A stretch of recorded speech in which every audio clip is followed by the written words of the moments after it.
müayinədir. Həmişə deyirəm, süd vəzi müayinəsi aşırı diqqət tələb edən müayinədir.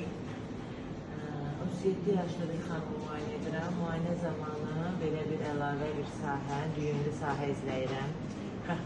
Xəfif qeyri-düzgün konturludur və pasiyentin baxmayaraq 37 yaşı var, amma ailə anamnezini nəzərə alaraq, anası süd vəzi xərçəngi xəstəsidir. Bunu nəzərə alaraq mütləq şəkildə tomosintez müayinəsi və digər irəli müayinələr tələb edəcəm. Buna görə də mütləq xanımlara buradan səslənirik. Əgər sizin də irsiyyətinizdə, ailənizdə, xalanızda, bacınızda hər hansı süd vəzi və yaxud yumurtalıq xərçəngi varsa, mütləq ciddi müayinələrdə olmalısınız. Çünki sizlər yüksək risk qrupuna daxilsiniz.